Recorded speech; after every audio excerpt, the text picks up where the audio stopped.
That I liked very much yesterday, it was that you allowed us to be part of your private space in a way, even with the examples and the stories and the family pictures, and yeah, it made it so personal, and that we can be part of that, and it makes it so unique. Thank you, Paul. Thank you for that.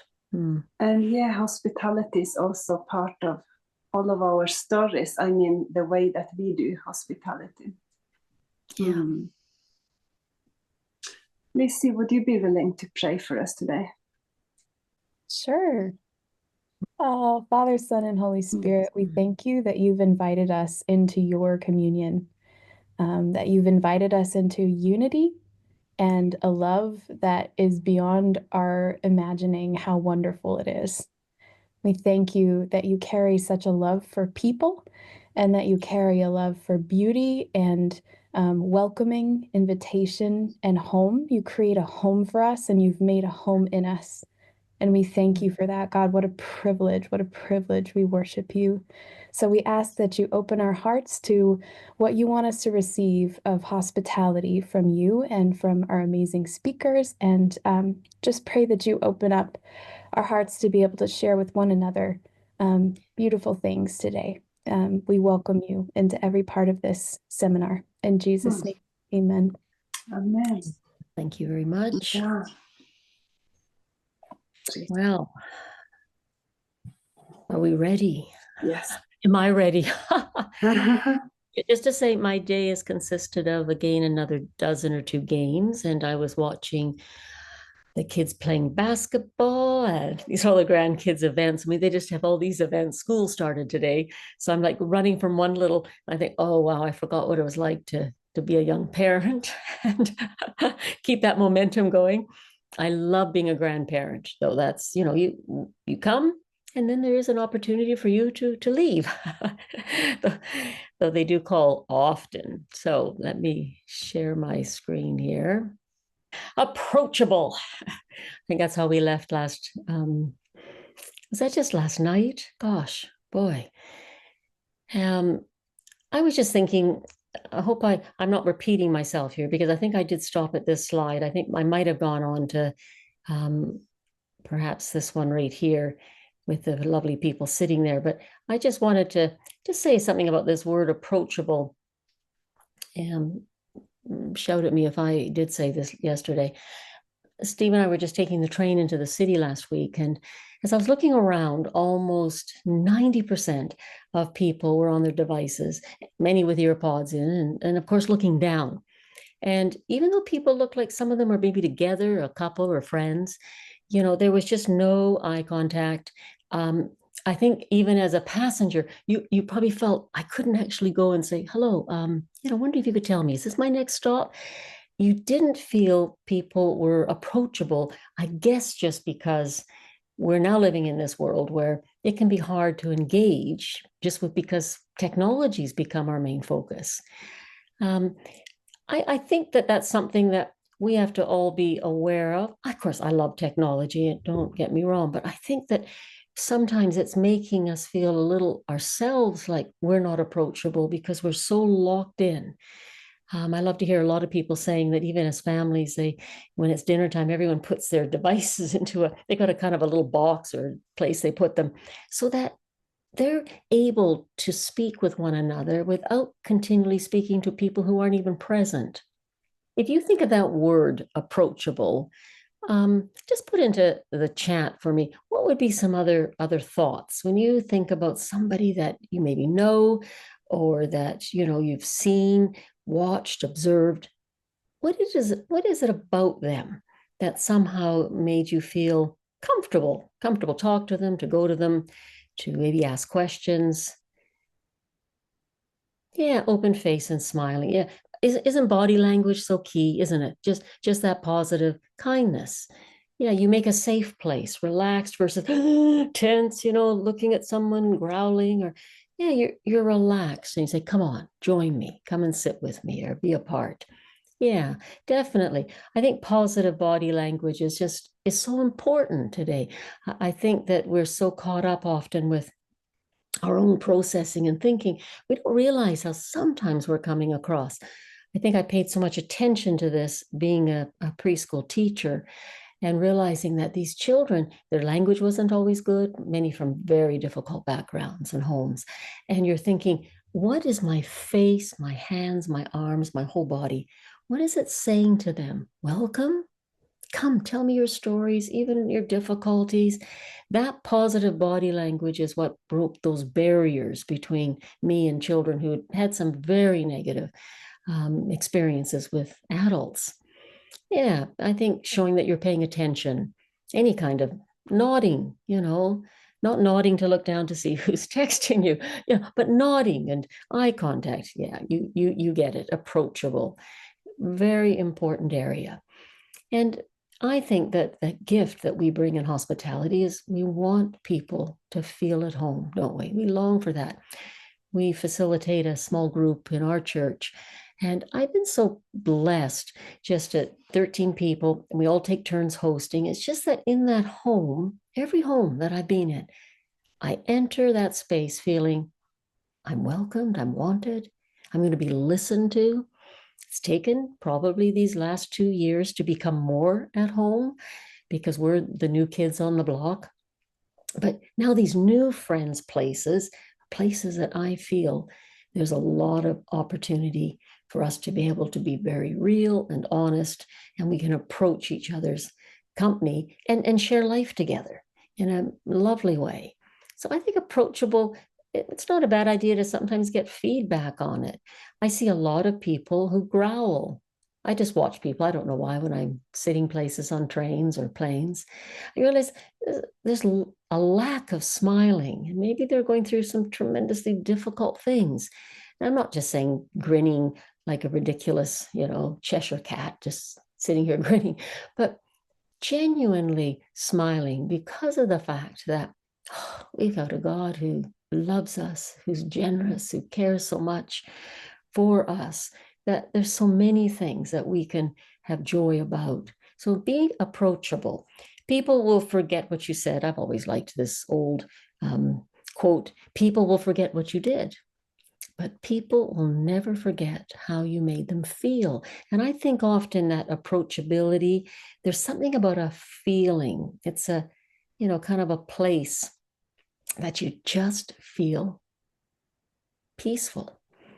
Where do you feel most appreciated, loved, cared for? One of my most favorite places, believe it or not, is on Zoom with 3 ladies who we call ourselves the Chicas group. We've been meeting on this line. We've been meeting online since the pandemic. And though we all live in different nations, we have long history together. And we share from our hearts. We just find that we've learned how to make, of course, I can see everybody. It's very different here doing the teaching, because I'd love to see all your faces. That's what I miss the most. But we can see one another and we have deep, deep conversations, heartfelt prayers. Boy, I am so grateful for this incredible online group. Actually, I was reading in another book the other day, someone was just describing Jesus' closest friends. She called them garden friends. And I thought, oh, chicas, of course, is girls, ladies in Spanish. And I thought, garden friends, I love that. Jesus had his 3 who were standing watch with him in the garden. It's a nice thought, isn't it? And I think we need to cultivate these kind of relationships that we really sense that, boy, people are interested in us. I'm interested in them. It's mutual, and we can go deeper. This has been a lifeline for me in our transition and changing countries. These are women who get me and have known me many years, and that kind of hospitality is with you forever. And I'm sure they'll always be there. This is a gorgeous, approachable welcome, isn't it? I love some of the pictures. I love airports. Sometimes just watching people, I haven't seen you. It's so beautiful, isn't it? To see the joy on their faces. When I arrived in England in 1977, longest journey I'd ever done on my own. I'm from the west coast of Canada, and I was flying to London. I was apprehensive. wondering what had I done to leave my family. I had a very good job. I'm a dental hygienist. And I was leaving for 1 year to do a year training with YWAM. All the usual things. You're trying to adjust I didn't even know how to use a payphone. I don't know if I even had any money. Probably someone gave me some, and I finally called the YWAM Center, and it just seemed forever. I thought, well, I guess they got others to pick up, but I stood there for so long. And then when these two ladies came to get me, I got into the vehicle, and the trip was probably about 40 minutes to the YWAM Center, and they never spoke a word to me. I don't think their heart was to leave me out. And perhaps, who knows, maybe they were weary, tired, maybe high introverts. But nonetheless, I think we all know this in our hearts. When we lean into Jesus, he can give us what we need for the assignments he gives us. And I know that first encounters are just so important, aren't they? So important to help us transition, especially into a new country or a new role. We desperately need to see those opportunities where we just feel, a friendly face, somebody approachable, someone just to help me navigate what's going on here when I feel very lost. I think probably this group, and I'm not going to be showing anything in the sense, I was going to show some videos, but I don't think we need any videos. I'm sure you've done probably many personality tests. Perhaps you even have taught on DISC. Steve was trained in it, so we always use it in all our leadership training. Because what I love about it is that it not only helps us understand ourselves, knowing our strengths, and obviously we want to utilize those strengths, but it helps us understand others and how we can work well in team. I think I want to just underline here that hospitality is a team involvement. And boy, can it be enhanced with a variety of personalities, gifts, experiences, cultures, right? That is what can really just add a richness to just say one person, one culture. I'm sure that many of you have probably done some of the different seminars, or we often use it on B2B, we use it in LDC. I think what I'm wanting us to have a little look at is, I'll just give a little definition here, a little more, is I want us to think about and say, I want us to think a little bit more with these 4 types. What is it that might be clear to know what the strengths would be, even in a team that's being involved in hospitality? And so let me just give a little overview here. You've heard the one there, but I want you to be thinking in context of a team that's working together. This is, again, why we need team. Many of us will have probably one for sure, but often we'll have 2. I'm an ID and my husband's a DC. So you can see very clearly that particularly the I and S's are much more relational, and the D and C's are much more task. So in hospitality, we want both, don't we? We're in need of both. So let me just give a quick little rundown. I like using animals because it just reminds us of a particular creature in our lovely world we're in that helps us to represent. So lions, they take charge, right? And when I think of sort of people that I've known, and I'm married to one, great at setting goals, action-oriented, love challenges, ambitious, very productive, and willing to take risks. When it mentioned that there's like 3% in the world probably of D's, YWAM, yeah, we took all that 3%. Many of our, say, more apostolic leaders, particularly that older aging group, I want to say from 70 up, I'd say many of those were very high D's that just enjoyed those challenges, jumped in, and began all kinds of works all around the world, right? I like the positive quality, and I would say that would be faith. That's what I've noticed in D's. But obviously, there's always the flip side, isn't there? They can get bored easily with the task before it's completed. Sometimes they can be very domineering, a bit independent. sometimes they can be lacking those team building skills, don't like to process. So, of course, they need others to consult with, to think through the details, and to help build team. So that's really important, isn't it? I like that we're different because it reminds us how we need each other. I would hate it if everybody was identical. I love the dolphins because they're so relational. So I liked that picture of having dolphins there. They get along. They're entertaining. They show off quite a bit, but warm, responsive, enjoy networking with people, very friendly, enthusiastic, lots of ideas. And they carry, for me, I decided that joy, and I'm an ID, so it's a little bit of a conflict, but I would be the first type that I would say I usually am involved in projecting and has been part of my life. Now, they can be undisciplined. They can forget to follow through on their commitments because they made too many, too spontaneous, and so much talking, highs and lows emotionally. So they need others to help with follow through, to help concentrate on detail, help them to pause. One of my verses is, be still and know that I am God. That's a life verse for me. And they need others to help them create plans from all the ideas they have, and they're not sure how to do them.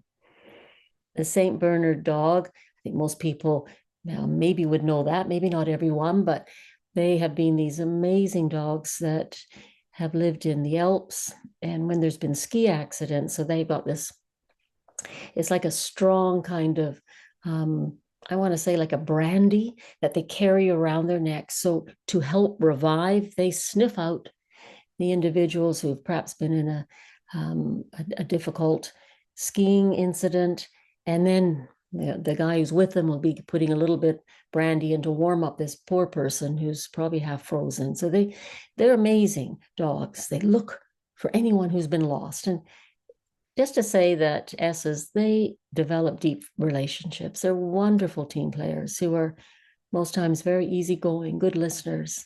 They like established work patterns, and they carry the quality of love. Again, there can be some challenges. They can be slow processors, maybe avoid any kind of conflict, can be a little prone to worrying, and maybe unmotivated, so may miss opportunities and struggle with change. So they need others to help motivate them or to help set goals and deal with difficult issues. The B, which is the C, that represents, if we know, my sister actually has a beehive. Oh, it's fabulous to watch. So focused. They've got a task, love quality. When you see what they make, how they put together these incredible honeycombs and this honey that's flowing, talk about quality. And I would say people who are C's, they think before taking action. Very self-disciplined, detailed. They carry that beautiful quality of faithfulness. But they can also be perfectionists. It can be hard for them to share their feelings. At times, can be critical or pessimistic. So they need others to help them to be optimistic, to encourage that optimism, to have some fun, relax. They need help in persuading people and sometimes seeing the big picture. They might be putting the stops on many things because they are very concerned, is this going to work well? So that's just it. I think everybody is probably, if you've been in YWAM any length of time, just a quick little snapshot. If you know right away, or have done this test, or just even be giving you that tiny little snippet, put on the chat what it is that you are. So I already told you I'm an ID, and if you got a second strong letter, put them both in. Which is always interesting to see people who are having a heart and a longing for hospitality. I hope there's a mix. Oh, another ID. Oh, another CS, SC, DS, CS. Yeah, lovely. Very high C, S, SC. ID. Oh, great. We got a great mixture here in this group. And I just wanted to share this very quickly because I want us all to be remembering that we need the variety. It isn't just one particular personality type or culture or, as we said yesterday, men or women. It's everybody. Children can participate. So let's just think for a little minute here. How does personality affect the ministry of hospitality? If you're a D, let me just tell you a quick little phrase here. I was thinking, Steve reminded me today, we were doing an LTS in Hawaii many years ago, and we were picked up by the main leader of that training course. And in those 3 months, hi D, in those 3 months, we never talked to him again, except when he drove us back to the airport. I'm laughing at that now, thinking, it didn't worry us. But obviously, he was a driver, mover. He probably had a dozen, sort of things that he was engaged with outside too from the LTC. So the LTS it was. So he probably, just didn't have the energy or time. So let's just put up a few thoughts here. And that's just, good for us to be remembering. The task comes before relationship. If you're a high D and if that's your number one, yeah, tasks are important. So good on the big picture and setting up, say, the department of hospitality, right? Visionary. Oh yeah, let's get a department set up. Let's get all these different things in place so that we can make sure that maybe you've got a missional focus, looking after the missionaries your YWAM base sends out. Perhaps you've got all kinds of hospitality you're doing into the community. They're very good at coming up with all kinds of good kind of vision ideas. Maybe not so good on the details. That's where, of course, they're needing others. Generally not so good in emotional intelligence. So don't maybe pick up sort of the needs and can't maybe read the room as well, what's going on. You may tend to be the one setting up, but you're often not around for when, say you've got the guests and the people showing up. You're not usually there because, you have moved on, you got busy with something else. So if someone's got a question, for instance, you probably won't be available, like this lovely man who had all kinds of other much more important things to be taken care of. So it can affect. That's why the strengths we need, and we also need to be aware of weaknesses. So that's why we need other people. So what about if your personality is an I? How does that affect the ministry of hospitality? This isn't exactly an example of hospitality, but it just shows my relationship with Steve. Remember I said to you, he's a DC and I'm an ID, but my I is definitely the strongest. So every year, one of our lovely things I look forward to doing, I make Christmas cards for all our supporters, all our family, all our friends. And Steve as a D is looking for a prototype so they can, we can sort of efficiently get them done with speed, line them all up. This is part, that part, it's like a conveyor belt. Me, I'm more interested in making them unique with different cards and new designs. I get bored with sort of one pattern. So that could cause a little conflict, couldn't it? So you think even in a department where people are working together, be mindful that some are still in the process of creating and pulling something together. Others just say, come on, can we just get this done? So you put people before the task. You love spending time with people. You bring a warmth relationally. Let me just say something here, warmth relationally. In one of our LDCs, I realized after a few weeks how tired I was. I just thought, this isn't like me. I'm brimming with energy. I don't know what's the matter with me. And we did the disc, I think it was in the second week, but we'd already been together for 2 weeks prior to this with all of the staff. And I realized that on this training course of 40 people, it's never happened again. So it was the first time only, that there was not another I.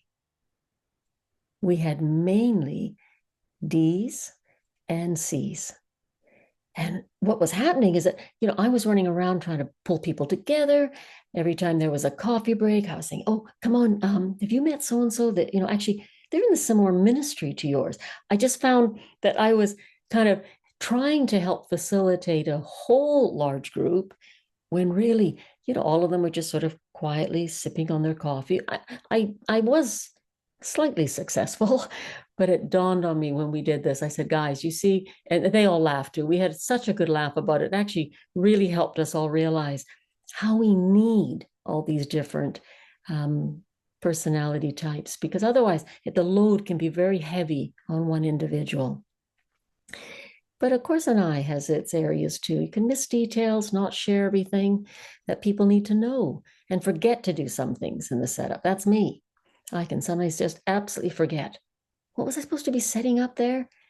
You may keep talking when all these dear visitors want to do is rest or be alone after their journey or teaching session, and you're still asking them about all their family and what they've been doing all year. Too much talking, right? That can also be very wearing. What about if we are an S? How does personality affect the ministry of hospitality? This would be Rita's, I think, top letter, I'm pretty sure, profile. I mean, she just, had such a warmth for people, and yet she could do details, probably an SC. I had a really lovely S on our retreat center staff. I really enjoyed her. Also, with my I, I'm an extrovert who doesn't particularly enjoy boring, repetitive jobs, but I enjoy relationships. And this lovely lady and I, we decided to start a new rhythm of making up the rooms together. I find that boring on my own, and she actually doesn't mind repetitive kinds of roles. She's very happy to be making the bed. But what happened is we used that time to share our lives. We talked. We could talk and do all of this. Cleaning. I can do cleaning with my eyes shut. And we talked about our lives in such a way that it was very meaningful. Sometimes we even prayed for each other. We were very spontaneous. And then we started praying for the couples or individuals that be staying in these rooms. So that, for me, added a whole new life, making a very mundane, ordinary job for me become exciting. And I still do that. And even when I'm making up rooms, when people are coming into our own home, I use this as a time for prayer. And I keep speaking out, Lord, bring your presence here. May there be dreams of fresh understanding of you and vision of what you're inviting this beautiful couple or individual to be joining you in. And I just found that gave me a new lease of life in hospitality. So the S is very relational, very good at listening. Maybe not so good with the big picture or overall vision. They take a little longer. It needs to be explained a little bit better. And instead of just rushing through, they need to just have some time to process. These beautiful S's bring a warm atmosphere. And one thing for sure I want to say, they create safety. They really do. Safe people. We have two dear S friends who've worked with us for many, many years as couple. And I just see the way people feel so safe with them. And they're okay with routine. And often, this is my interpretation, I call this sometimes monotonous tasks. They're okay with that. They don't mind sitting, chatting, doing something that goes on for hours, saying thing. Me, I'd want to change it every minute. And they can struggle with tension that can occur with guests. That can be difficult if people are not treating others well. Well, that's so uncomfortable, very uncomfortable. The thing is that many times they don't have the courage to say something, and they would be able to say it very kindly. So they end up asking someone else who might not be saying it so kindly, a little straight shooter like a D or a C, but they struggle when there isn't harmony and peace. And how does personality affect the ministry? Personality affect the ministry of hospitality if you are a C, a high C. There was someone that I worked with on many LDCs. She was on staff, her and her husband, very high C. oh my goodness, made the most beautiful environments. They were perfection, like, out of a magazine. She just knew how to coordinate everything beautifully. I've stayed in their home. Boy, I've loved my surroundings.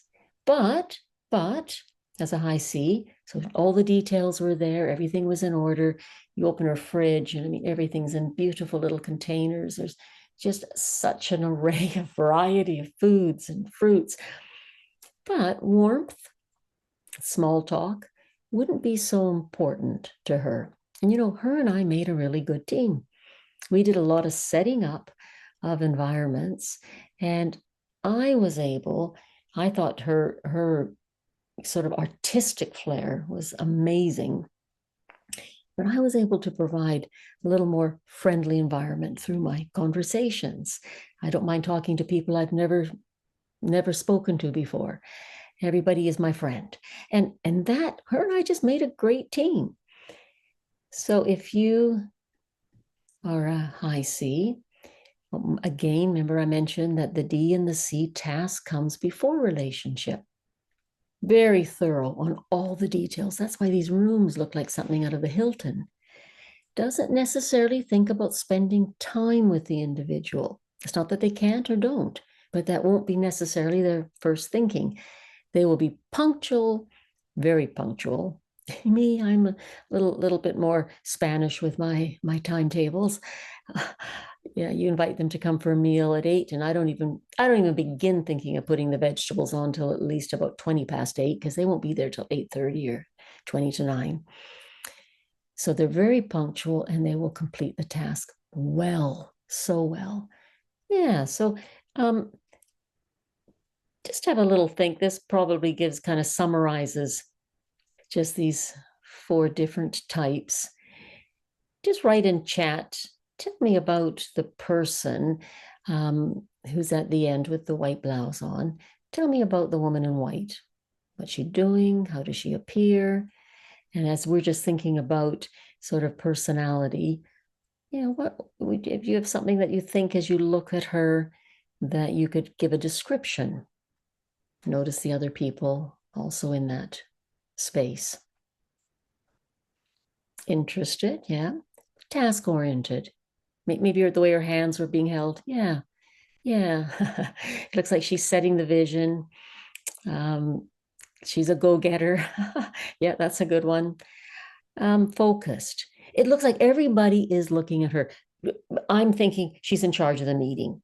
Doesn't that kind of look like that? If you have a good look, her hands are there. All eyes are on her. Yeah, she's telling, they're listening, confident.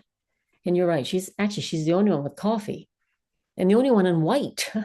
I think she wants to maybe stand out. Yeah, focused, a visionary person. That's right. Yeah. What about the next person here? Tell me about the guy in the middle. The guy in the middle. Could we get more extreme? Probably not. What do you think he's doing? Yeah, he likes to be seen, recognized. Silly goose indeed. He's doing a selfie, it looks like, doesn't it? Yeah, he's in the center there. Yeah, he's a people person, isn't he? Maybe a word I would use, fun-loving, probably lots of friends. Yeah, this would be I know we're giving stereotype pictures about himself. Yeah. Well, I was thinking the more the merrier. Everyone seems happy around him. He seems to be creating, quite an atmosphere there. This would be indicative of a personality of an I. And yeah, they like to be in a crowd, fun-loving, and often we need them to lift our spirits. How about the guy in the suit? What about the guy in the suit? What do you think that you might think about when we've just looked at this disc, these 4? Yeah, that's what I'm thinking it looks like. Explaining something. Yeah, coming alongside. Yeah, listening. Sharing some ideas. Yeah, maybe she's troubled about something, right? Perhaps stressed maybe it's her first day at a job. And he's encouraging her.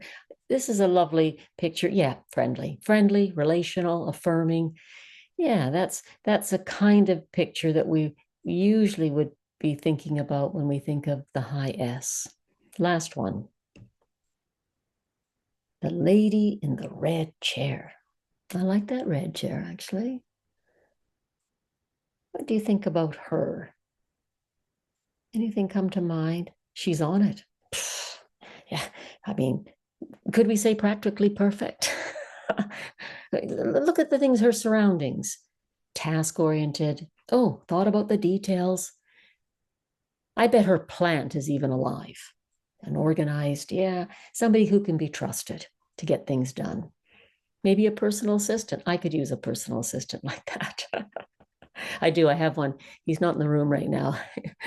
I threw him out, but that is Steve. Yeah, he is also a C. So why don't we just take a little time here to have a breakout room? When you think about just the little chat we're having about personality, maybe you have a personal application or maybe even a story in regards to hospitality of where, yeah, you've seen your strengths. It could be your weaknesses too. We can be vulnerable. We can share both sides, you know, where we've kind of failed using our personality in a way that hasn't been helpful. But just have think, where have you seen your strengths or your weaknesses kind of been on show in the context of hospitality? Maybe you've been involved in setting up conferences. Perhaps you've been involved with hosting various things at your center there. Maybe it's just been, picking people up from airport runs. Just have a little think. And I'll just invite us to be put into groups. And let's see if we can think about what that personal application might be for us. Strengths or weaknesses, or both. Welcome back. It's good people understand themselves. Everybody here in agreement that we all need to be part of team and that we need a variety of people in our lives to, just to be able to, work through what a testimony that is too, when people are working in harmony. We don't want everyone to be clones. I love the variety. I love that God has given us so many different skills and gifts and abilities. And I just always think, oh gosh, it's like a good meal, isn't it? Good food, when it's all put together, it's delicious, when you got the variety. So be who we are, but let's be remembering we want to be working in harmony with people. And so it's going to take some adjusting, just some adjusting. For those who are married, we know that, just the adjustment that one has to be making in living with another person with a very different personality. So in team, it's exactly the same thing, isn't it? Just the same. So we all know that we are in need of helping, getting help, needing that help with our ministry, don't we? So even just to say, I just add this in here with hospitality. It used to be a hospitality person. This is way back in the day, in the 70s and 80s. There'd be like one person. Then, of course, as our YWAM bases got larger and larger and we had more and more schools, it was aware that there's no way we can do this. What a huge weight. And like I said, I think yet last night, let's remember it's all of our responsibility, isn't it? We are all responsible to show kindness and welcome, and we're to be modeling our lives after Jesus. It's just that I would still encourage people to have some teams, at least a couple of people, especially in some of the larger places. We need others to help us to be able to, be facilitating well when we're, involved in all of these various different projects. So we need one another. I'm going to use another A word. Is atmosphere. I just feel that's also such an important word in this acronym that I'm using. Many years ago, when Steve and we had another leader take on our work in the nation we were in, and it'd been perhaps about 6 months. I'd been away traveling, so had Steve, and I was on my own. I thought, I must go to one of the staff meetings. because I feel bad I've been gone so much. He was leading this staff meeting. And I have to say that I was actually shocked by what I was hearing. We always had a good buffer of 15, 20 minutes when people are coming, because they're coming from all different parts of that nation. So some were having to drive, it would be an hour or, an hour and a half. So we always had coffee, something to eat, making that connection point, talking, hearing people's stories. And right at the beginning, he starts saying, you know what, we're definitely not wasting our time with having drinks. I just want you to know that, in that kind of a voice. We don't need that. We haven't got time for it. It takes time and effort and money. And his whole body language, tone of his voice was demeaning and cold. And even a couple of comments that he made about some of the people on the staff was just negative, kind of digging at them like they were failing.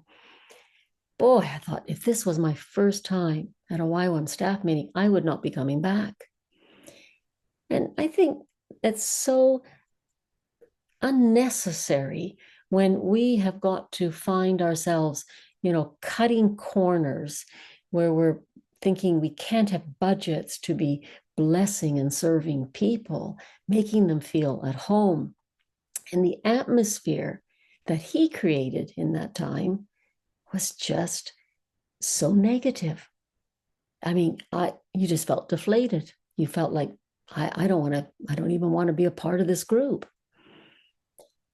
If we were thinking of words again, positive words that would help us to just understand what it is to actually, let me just get this chat down here again. Words that would give life to people and create an atmosphere, whether we're, if you're just, if that atmosphere is negative and just not helpful, we've got to speak to people about these things, don't we? We have to be open and honest. What would you like the environment to be like?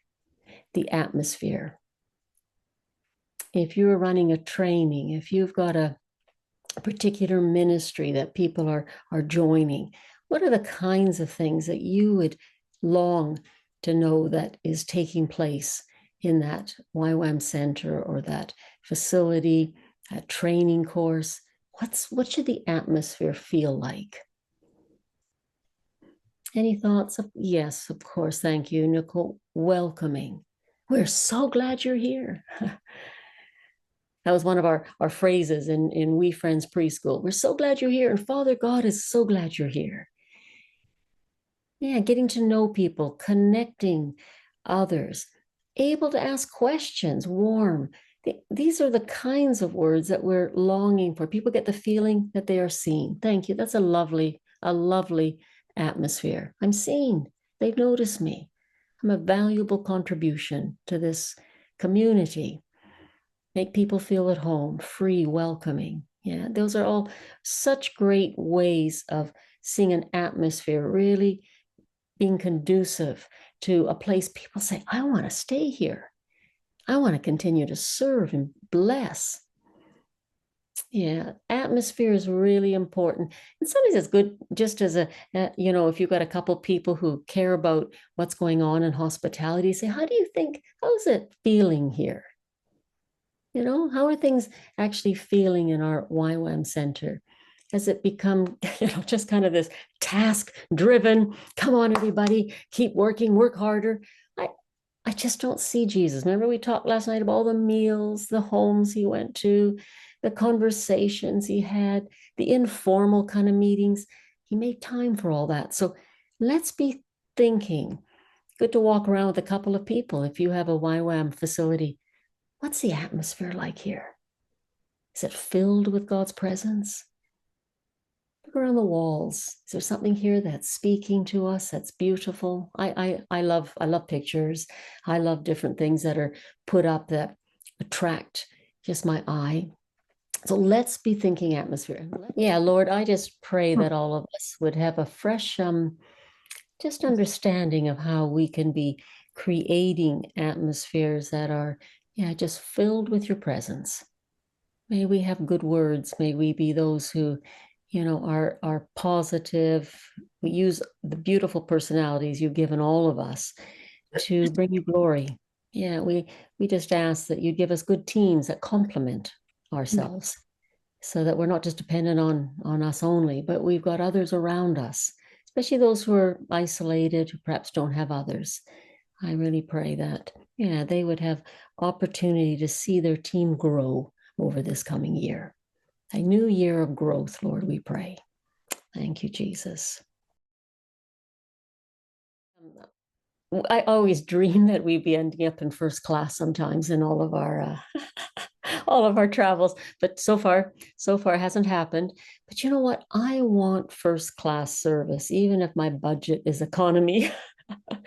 And so I always say that to people with hospitality. Let's work at taking the time to bless and be involved in creating that atmosphere where everyone feels so loved, so encouraged, so peaceful.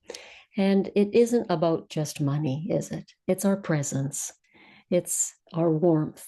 And that's the great delight. Sure, it'd be nice to be sitting in first class, but probably not going to be happening too often. So you can change the environment. We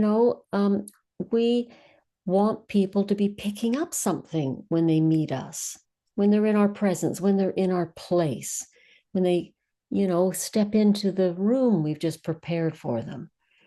We can make atmospheres that are beautiful. What fragrance am I giving off? Will people pick up that I'm stressed, I'm joyful, frustrated, or at peace? The wonderful Holy Spirit is continually transforming us. And we want to have that fragrance of Christ, don't we? That's the kind of atmosphere we want. And I know in my life, I want to keep imitating him. And we want to be people who are not, we're not just set at a certain thing, like say a thermometer. We want to be thermostats. We want to adjust things so that people are comfortable. We want to know that everybody is feeling like they belong. And that does take some thinking through. It takes time. It doesn't just happen. It takes intentionality to create an atmosphere where people feel they belong. I've always loved many of Mother Teresa's writings, and she knew the importance of this truth. And she said, let no one ever come to you without leaving better and happier. Be the living expression of God's kindness, kindness in your face, kindness in your eyes, kindness in your smile. I think that's a very high calling, isn't it? And I see that for people who are engaged in hospitality of any kind and any kind of leadership. I say to people, this should be the kind of person we are becoming. And then that's the kind of atmosphere we're going to be setting the tone in a place. Of course, when we think of hospitality, we do think, don't we, that we involve everything that affects our senses, don't we? That's been a huge part of YWAM. We know that they'll have an impact, of course, on that atmosphere. When I was teaching 3 to 7-year-olds, I'm looking to use, of course, every one of the senses, the 5 senses, because I know the learning will impact the children. So I'm purposely creating these pleasant learning environments. And hospitality is the same. We want people to be aware that we're providing an atmosphere that helps us to enjoy our wonderful Jesus and all the people in our presence. So those lovely 5 senses, how do you feel?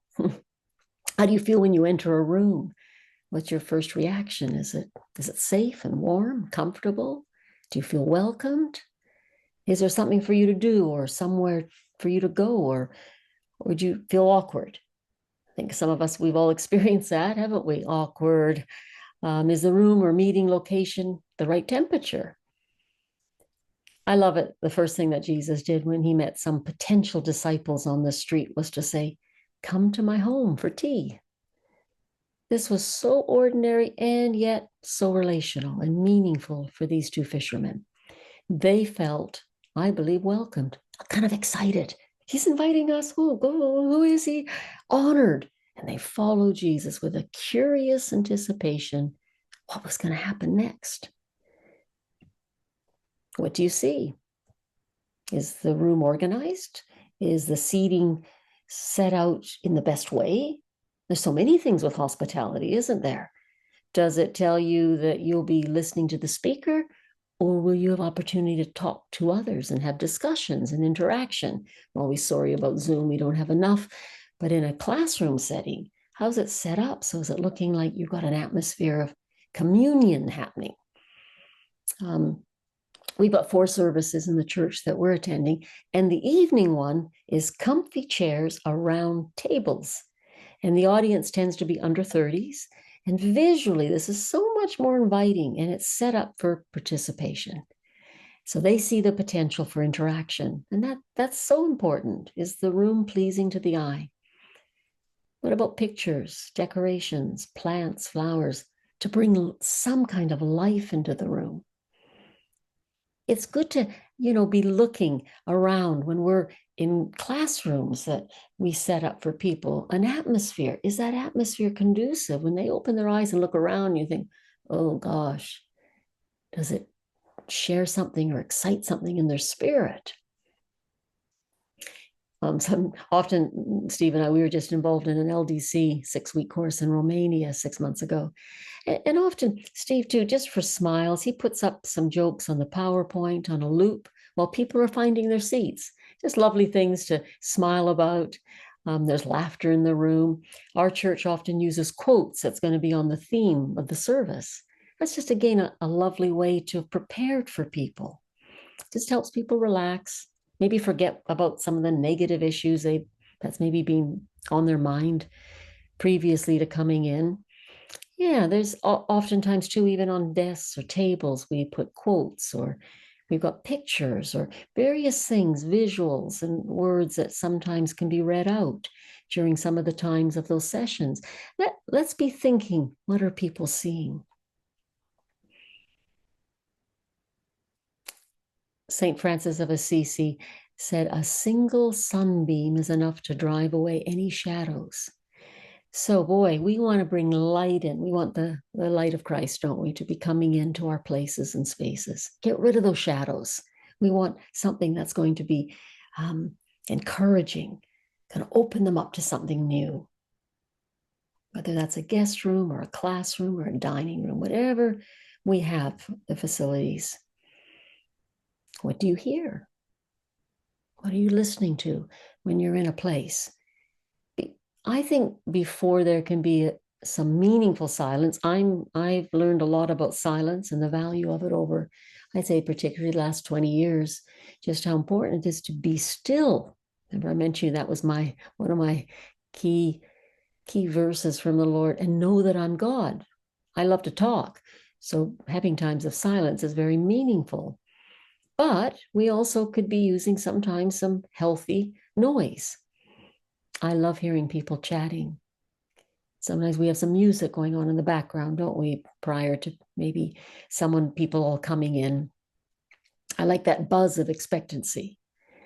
Don't know if any of you have had the privilege sometimes to go to an orchestra, but I love the sound of that orchestra tuning up in the theater. They're getting all their instruments tuned up, all those sounds. They aren't quite yet in tune, but as they prepare and get ready, they create anticipation of what is to come.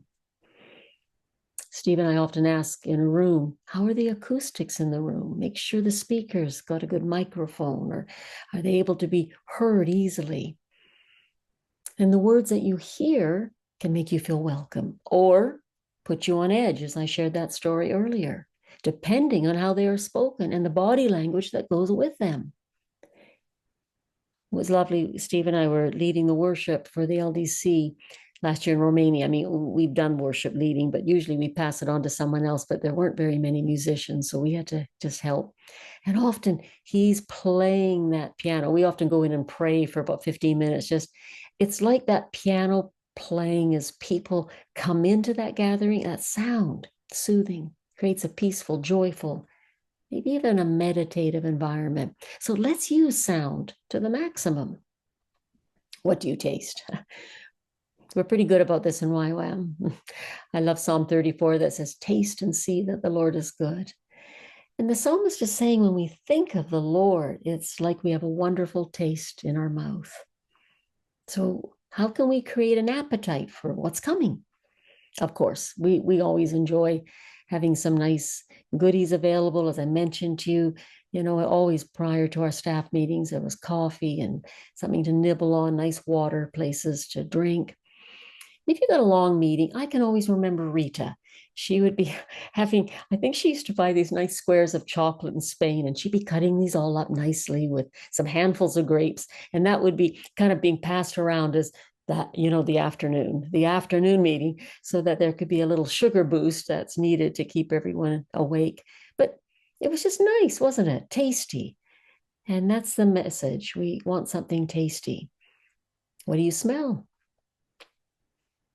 I'm sure you know this already, but just to say smell is, you realize that it hits the limbic system, which is the mood center of the brain.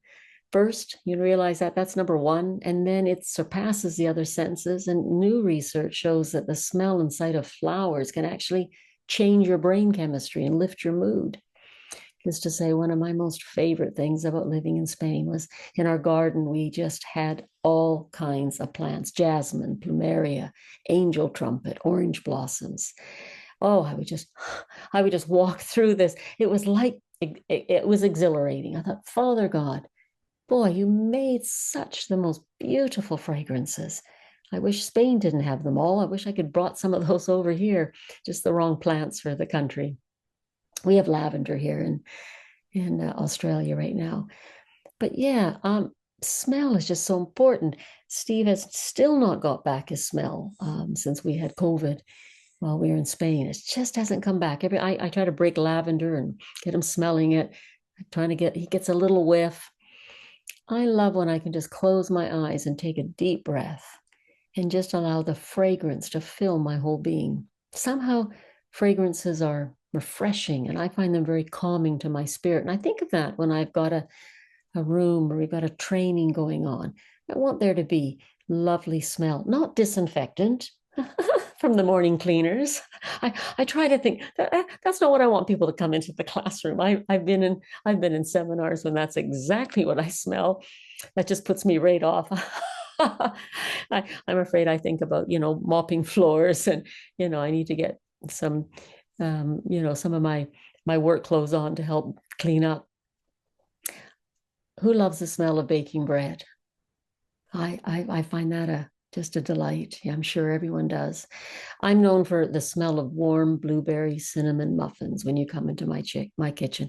And something about that, when my kids come in, my grandkids, something that relaxes everybody, isn't it? It's so amazing. We get those out, they're all at the table talking away.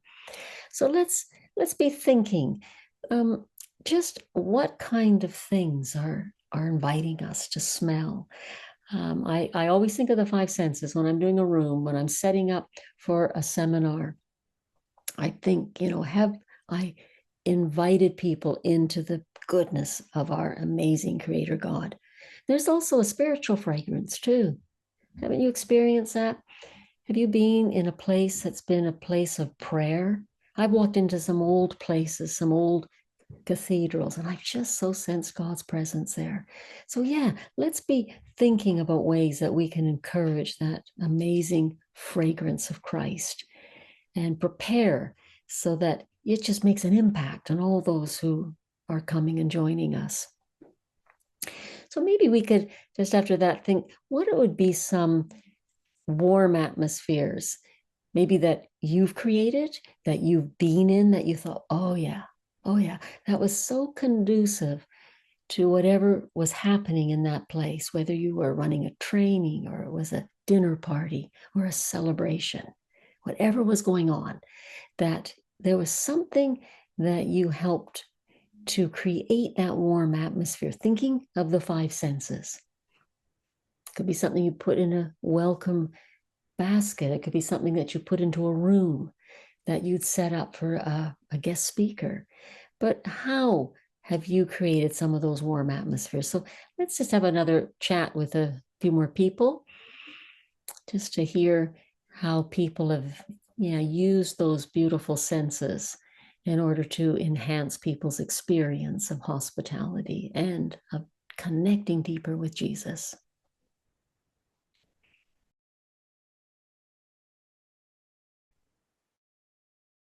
Well, thank you. I've heard some lovely ideas. I hope you heard some others there, creating that lovely atmosphere. I wish I could see. We should have told everyone to have to bring a picture of some of the places that you've set up. That would have been fun too. Very fun. Thank you for those lovely examples. Let us finish this. I'm using R for relationships, which I mean is kind of obvious, but really the heart of hospitality is about people. It's about how we interact with them and show appreciation for our own family, right? I mean, we have a heart of hospitality for our own kids, friends, and for strangers. I've followed a guy who's been traveling the world to find out where the oldest people are still flourishing. So he's counting actually the centenarians. I mean, you'd be amazed. It's just incredible. Some of these different places, about, I think 5 or 6 around the world. But this is a comment he made that I thought when I'm thinking about relationships, how important. He said that there are nations, I hate to say Americans, but it's not just Americans, but he's from the US, so I guess he can say that, spend 85 billion annually on anti-aging products and procedures. And yet, none of them have proven to reverse, stop, or even slow down aging in humans. Meanwhile, remember I told you about my chicas? Meanwhile, having 3 best friends you can count on actually adds, they say, 8 extra years of a life expectancy. And there's no money cost, just time and commitment. And I was just thinking, isn't that precious? When we're connected as God has designed us to be connected to Father, Son, Spirit, and to be connected into community, that actually enables us to live longer because those relationships are so life-giving. So I thought, boy, that's interesting. I mean, we know through so many of the letters that give all kinds of practical ways of how we can have our hearts focused on others and keep a positive attitude. We look at the Philippians, let's be aware of others, right? Interest of others. Romans 12:13, be generous by meeting needs and keep practicing hospitality. And First Peter, be mindful of our own attitudes, letting go of complaining. Yeah, I've had some different seasons in my life where there were some very dark times and difficulties going on, and letting go of complaining. Yeah, that is not an attitude that one wants to be holding on to. So hospitality is about loving people, isn't it? And we already know this too, but I'm just going to flip through it quickly. 5 ways to practically love people, because we're very aware of that 5 love languages. I use those so many times for preschool children. I've used them in my family context. You know what? There's still quite a highly effective set of tools to have in your relationship or your relational toolkit. I was reading again too, just that even before the pandemic, that we were living through an epidemic of loneliness. And loneliness is not just about being alone, it's just about experiencing a lack of satisfying emotional connections or relationships. So this is just a quick reminder to include in our hospitality input that expressing love, all of these different ways, are encouraging. And we need to keep practicing them if we want to have and build community in all of our relationships and keep people with us. So you know them all. First of all, it is physical affection. Oh, I mean, I liked this picture. I thought this is kind of a good Christian way, isn't it, that we often show affection. A handshake, which is in Canada very Canadian and British. And he's added a little more warmth by touching his shoulder. I thought that was very kind. I want to say I miss the Spanish way. 2 kisses on this one side and then on the other. You give kisses when you meet, and you give those 2 kisses again when you leave. I'm not actually a real kissy kind of a person. Um, I'm not kind of over the top affectionate, but I found this greeting very meaningful. And maybe I should be starting a new trend with our own family and friends. And I loved, yeah. I think we often use maybe more of a cautious hug, but I loved in Spain when the old men would have these conversations, they would have a hand on a shoulder or arm during the whole conversation. They were connected. We know we need connection. We need affection. We need affirming words, spoken or written. Both are very powerful. And those affirming words can literally wrap themselves, I love this picture, around us and carry us through our day. Do you remember I mentioned in our training that we always write a simple blessing for our participants? It doesn't have to be long, not like the one that Steve wrote for Rita. That was a very special blessing. But we speak it over them in our first morning and give them a written copy.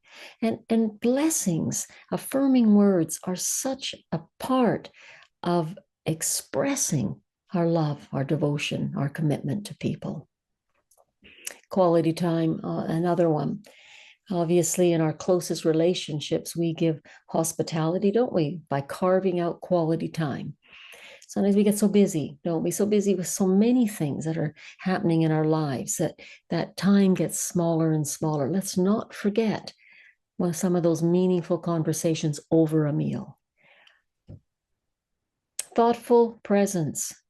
And again, I don't have a lot of finance. I'm not in a sort of in a wealthy bracket of money's coming in. I make a lot of things. I make food. I make jams and marmalades, and I make baking items and use those as gifts to people.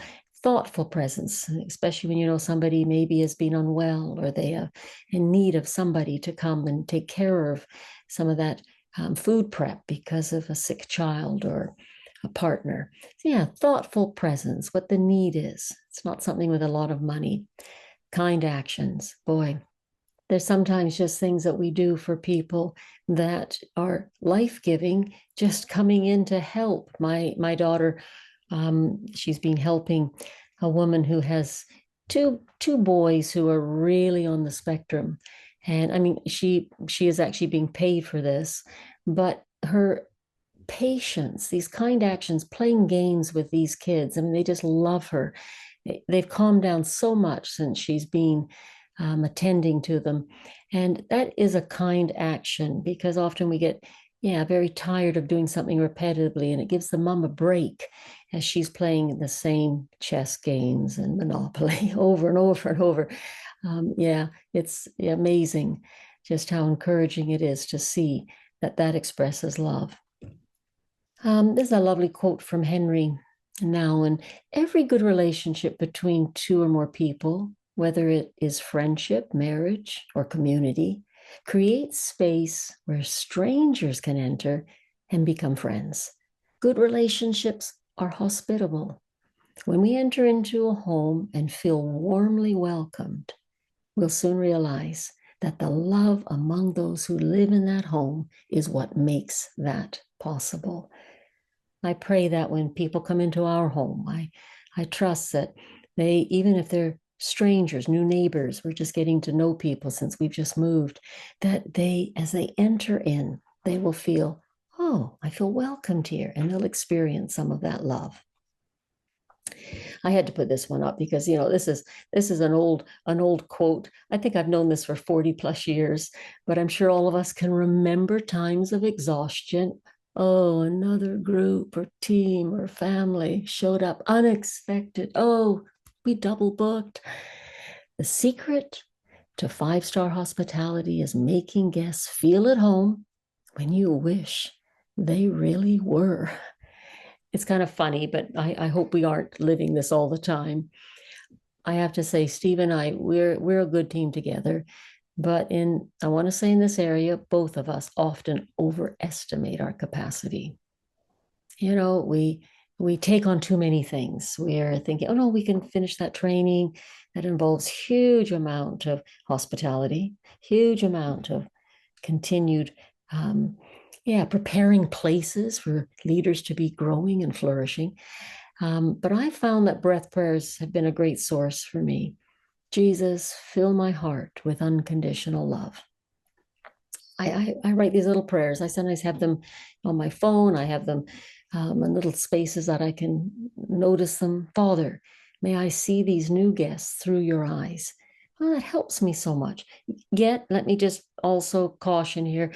Let's also be aware and have discernment of the seasons of life that we are in, as one may need to cut back on that open door policy, right? There's some seasons, or be more intentional about training up a bigger team, especially when perhaps there is health issues, family concerns, transition. So I just want you to be very aware of just that importance of being always willing, but also let's be also very wise, making sure that we are taking that break we need so that we're the ones who are needing respite because we've not been careful enough to just pray about every situation. The last one on that HEART acronym is time. When I taught in some parenting classes, I would remind adults that children spell love as T-I-M-E. It's so true, isn't it? If you're a parent, now I'm a grandparent, just to say, oh my goodness, they know we love them, but it's because we spend so much time. Yeah, so much time with them. I was laughing to myself instead of preparing for tonight. I was playing with Theo. He's 2, hitting a balloon for ages, then attending 2 basketball practices for our other 2, Noah and Olivia. But they feel loved when I give them time, when I watch them. And we wish some days that we had a magic wand, don't we all? Made beds, cleaned rooms, apartments, produced gorgeous meals. We can't microwave relationships, can we? And it does take time, right? Time is part of that hospitality that we give to others. I've just got a few slides here reminding us just about some of the things that happen, some of the practical aspects. I think people are much more aware of this, so I didn't want to be spending a lot of time, but there's practical aspects, how we need to express the heart of hospitality by preparing ahead of time whenever possible. Just to say, in our retreat center, we were very blessed that Steve's PA, she took care of all that pre-communication before arrival. She was the point person who printed out all the arrival times, departure times, have you got allergies? And then there was a setup and a food prep group. So it was a big help. And, if I have guests personally now staying in my home, I also like to WhatsApp them before they come. I also love to continue communicating with them even after they've gone. So these are things you know well. I'm not going to take time to be reading them out. But people know if you've spent time in prep and setting up, and boy, they appreciate the thought that goes into just what you've done, a few little things, what the host has prepared. I've lived so long out of Canada that I'm just now catching up with some of my nephews, nieces, and my oldest nephew came with his young family. And when the children got into their family accommodation, I had to set them up downstairs in our downstairs room. They were so excited about the welcome card and the basket with its fruits and goodies and water. So they said to their mom, we need to do this whenever we have guests from now on. Yeah, I thought that was so sweet. Children appreciate it. And she said, you're right. I feel so appreciated. We're going to start that practice. So many times people haven't had the opportunity, as we have in YWAM, to be blessed with that. I call that it's just one of those senses of being thought about before you enter. What about going the extra mile? Steve and I were in a B2B. Oh, it makes me laugh. And there was a lovely high S. He wanted everyone to feel welcomed. Where were we? Fiji? I think it was Fiji. And he said, we're going to be making 75 leis to put around so that each of these participants know how much they're loved and how much we wanted them to join us. Oh gosh. That was the extra mile. I've never made so many leis in my life. I laughed and laughed about that after. But you know what? We used it to build team as we made those. And it's just important, isn't it, to make sure that we're looking for ways that we can go that extra mile. I've got a really lovely, I've loved the Celtic cross. I've got a lovely Celtic cross tattoo on my just below my thumb. It's on my right hand. I look at that all the time. It reminds me why I serve and go the extra mile. But if I had one more tattoo, it would say, freely you have received, freely give. I love that phrase. And I just find that so encouraging. So be remembering before people are arriving, these are just those main things: communication, transportation, expectation, particular needs. I had one time in our retreat center, it wasn't actually a YWAM group, it was another group that we often served. And it wasn't even a big group. I had 10 different kinds of eating situations that people couldn't have in their diet. I sort of looked at it and my heart sunk. I was cooking because I think the guy who was serving with us, he was away for that month. And I thought, okay, Reed, we want these guests to be blessed. I don't want anyone sick. I can do this.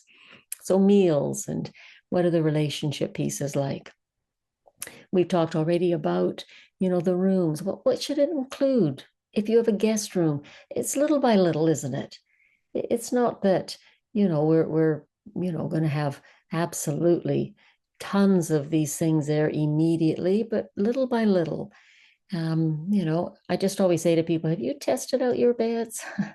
Mattresses? Oh, Stephen, I've slept in some winners, boards almost. We don't complain, but it's good if we're overseeing an area and we have the guest rooms. Yeah, sleep on it. Look at it and see how useful the table is. Is it big enough to put a glass of water or your phone or your chargers, or got a lamp? It's good to kind of imagine yourself living in that room for a week. I do love a kettle. Sometimes Steve and I bring our own. We often do. And we bring our own coffee and teas often, because many places we go, that's an extravagant, and we have no problem with that, but we just bring it. Yeah, these are just some very practical things that are lovely, just lovely. I've had people giving me beautiful postcards from the area that we're in. Oh, I so enjoyed that. So I was sending them those actually to my grandchildren. And we've talked lots about baskets and fridges, and it could be endless. And that decoration we mentioned earlier, yeah, upgrade is necessary with matching items. And when you get a little more finance, some places need facelifts, don't they? Big properties cost so much often to run. And I realize there's can be little spare cash for carpets and paint. I was so kind. We were at Seamill, and there's a lot of work that needs happening there. And there was a very kind, generous pastor who had done his DTS in Scotland, and he does projects for YWAM. He raises the finance, recruits a team. Isn't that amazing? And they came for 10 days while we were there to carry out the work that they had a focus on. I believe that was removing an old shower block and putting in 4 new showers for men. These are, people don't mind joining if you've got good local churches and good connections with people. Sometimes that's just a delight for them to think, oh, I'd love to help do something and serve in your mission. Yeah, and some of these things you've got to schedule. You've got to know, I've been in places where I didn't even know where the food was, and I didn't know what time. Nothing was written down. And of course, when you come in super late, you're sort of wandering around. And Steve and I we make ourselves at home now these days. We don't worry. I used to worry about a little bit more years ago, but now I just go into cupboards and I find something. But let people know the schedules and when the meetings are, and if there's outings, right? I even do this when people come and stay in my home. I want to know what people want to do. We literally make an itinerary. I had a lovely couple of ladies that I had not seen for, must be 15, 20 years. and their names was Rita, another Rita, and Vita. They were staying with us for about 5 days, and I wanted to make the most of those days. I said, what would you like to do? Anything particular you like to eat? What do you want to see? And so we put an itinerary together. I know that maybe sounds odd, but they so appreciated it. I wanted to take them to our favorite walks and places. I realize our time is also moving along here. But maybe I could just ask, what about finances? There's a lot of different ways that I think YWAM has used how we, have people pay. I've been in some places where it's been a fixed price. I've never been happy with that. Remember back to my other tattoo that I should have, freely I receive, freely give. I like to kind of leave it more open.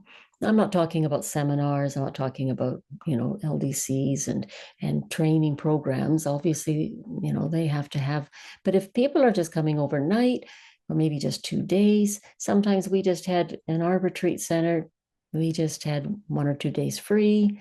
Sometimes you could have suggested donation. Sometimes I've been in some YWAM places where they've left an envelope and that's just left up to you. Sometimes there's a note. I think another place there was a note to declare that, we don't charge, but any help would be appreciated. I cannot get this chat is just being a pain. Does not want to come down for me. But just if you have some thoughts, maybe we could just do that at the very end, because I want to give us a little bit of time, just maybe for other people's benefit too, what you do. And it's just people dropping in or on the way or family, friends. There's often so many different situations that come up on how we handle finance. And yeah, budgeting. This is another big thing for people who are involved in hospitality. If the school or base has a hospitality in their budget, that's absolutely wonderful. But if not, just please have a conversation with leaders, underlining the fact that hospitality is, remember, our value. You could read that out to people. It's, the number 17, it's in YWAM, and it needs developing. And you can also get creative in fundraising. I've known lots of places where people have done some amazing fundraisers to help their hospitality. The generous will prosper. Those who refresh others will themselves be refreshed. Isn't that the truth? And a requirement that John Wesley said is a member of the cell group was 1 deed of kindness every day. Last, I just love this old one from John Wesley. Do all the good you can, by all the means you can, in all the ways you can, in all the places you can. This was written for YWAM. I'm sure John Wesley was never in all the places that our mission is being. At all the times you can, to all the people you can, as long as you can. So I am going to stop there. And maybe if there was any, we have 4 minutes, any thoughts just at the end here. I meant to leave us a little more time. I'm so sorry. I'm very sorry about that. But if there was something somebody just felt they'd really like to have shared, I'll leave that finance with you, but do think about that, what your policy is at your place. Whether you're, it's a volunteer. I'm not talking about DTSs and training courses, but you do get the occasional people coming in. And I guess I've always thought about it as my own home because I live there. And so I wouldn't be charging. Obviously, I've had some kind donations left for us from time to time, but that's a subject that's important to talk about with your little team. But any other comments? You're thinking of something that you thought you wished you'd had a chance to share in a breakout group? Please be bold, not nervous. I have a question to you, ma'am. How do you handle your finances when it comes to hospitality and donations? So I'm not at a YWAM base now. Yeah. When we were running the retreat center, we obviously had to do budgets. We had to set up, because we were running all kinds of weekly and training programs there. But we also wanted to always be generous. And there were sometimes people passing through who were in need of a room. I picked up this lovely girl from Romania I met, who'd been an absolute disaster of a situation. I said, I think you just should come home for a couple of days with us before you head off. It was a horrific thing had happened to her. And so sometimes we just had people kind of coming in and out. There was a nice flow. If people were staying longer than 2 or 3 days, then it would probably become a little more difficult for us to finance it. And we would just say, it'd be great if you could just give a little bit of something towards your cost of staying here. The thing is, in Spain, it was very reasonable. Not so much now, just to say. We picked a good decade of running that retreat center because prices were so much cheaper, and it made it much easier to keep things on a very low cost. I didn't want people not to come. And then I also I'm just thinking of other situations. When I ran that preschool, we were charging some money because we were brand new, setting up equipment and materials. And I wanted to be hospitable, but I realized that we were having people come from single parent families, and there's no way some of these moms, a lot of addictions and alcohol issues. And then I just shared it with some of the ladies in my church, and they said, we'll sponsor one child. I'll sponsor 2. So they actually paid the fees. I think there's creative ways that we can see monies coming into our places, that we don't have to just assume we always have to put a price tag, but that's something we need to do prayerfully and asking the Lord, what's the best way? And in the culture you're in, what's the best way in this culture? What would be acceptable? You have to just kind of make some decisions together, get other people's input, and in your own countries ask, what have you done? Yeah, just text people, find out what other people are doing. That's not you. Forget that we got resources all around, haven't we? Some well-established bases would probably have much better help to give. Can I just give a prayer for all of you as we finish here? Lord Jesus, wonderful, hospitable Lord, we just thank you for our time together. I know it's for probably some a stretch, adding another thing to already a busy schedule, many of the other commitments that people are involved with. But I just pray for your hospitality spirit to be upon all of us. Fill us, Lord. Fill us with that never-ending love that you have for us. May that never-ending love that continues on and on work its way into our heart, deep into our heart, so that we can be a blessing to everyone, anyone you send our way. We want to start with our own families, friends. We realize it's not just about out there. We want to be sure that that love is extended to those that are living with us and are in our communities, so that we're an example, so that people come into loving communities and think, I want to meet God. This is incredible. And also, Lord, just the whole world that you've put on all of our hearts, different nations, different peoples. May we continue to love them into your kingdom. Love them into those places that are safe, where they can find you and know you in beautiful ways. So strength on us all, Lord. Fresh creativity, new ways of doing things. In this year, 2025, may we see some new expressions that we haven't experienced before of your hospitality in us and through us. In Jesus' name, amen.